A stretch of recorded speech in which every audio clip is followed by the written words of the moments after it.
Let's take a moment now to talk about something really important in understanding weed and cannabis, which is the difference between THC and CBD and some of the science behind it.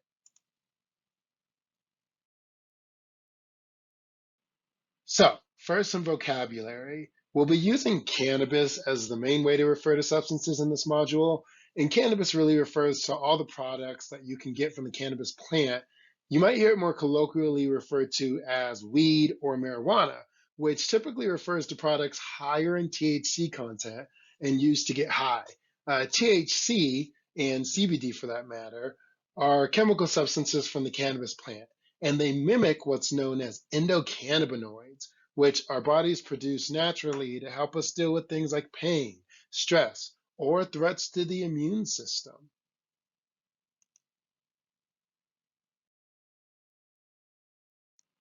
So, what's the difference? Well, in lay terms, THC is what actually makes you feel high when using cannabis because it's the psychoactive component, whereas CBD doesn't alone give you psychoactive effects. That's in part because THC interacts with your brain and spinal cord, whereas CBD binds mostly with your immune and gastrointestinal systems or your guts.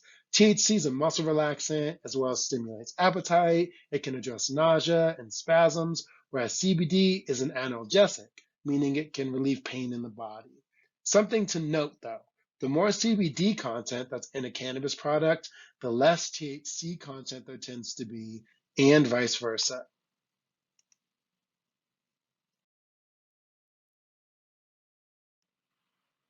Over time, the average amount of THC that's in a given cannabis product has gone up substantially.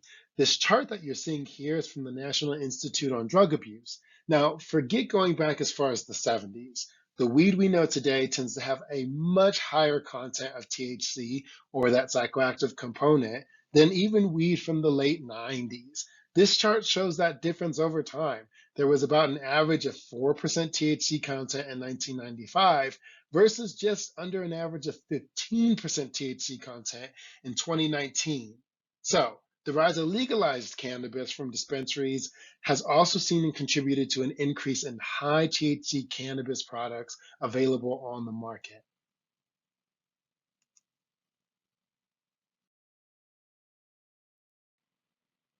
Why does this matter?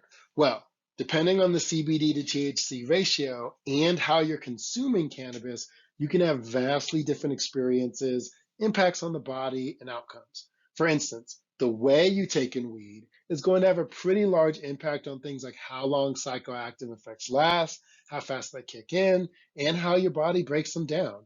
Edibles tend to get you more high because they're more potent than other forms of weed, less heat's required, and they're metabolized in the liver first versus the lungs. So, knowing how you would take it and what that means is crucial in deciding whether or not cannabis is something you want to do. What you see on this chart is that smoking cannabis typically comes with a THC content of somewhere between 12 to 25%. It kicks in immediately and can last around 1 to 3 hours, whereas your edibles can have a much higher THC content per package. The onset can take a lot longer, 60 minutes, and some studies say up to 2 hours, and the duration lasts a lot longer too. Same with things like your tinctures and your oils, your waxes, etc. Maybe those kick in immediately. They tend to last 1 to 4 hours, but the THC content is much higher per product, which can have implications on the way your body is impacted by it, whether or not you experience overdose, and as we'll see, some of the not so good effects and impacts from cannabis use.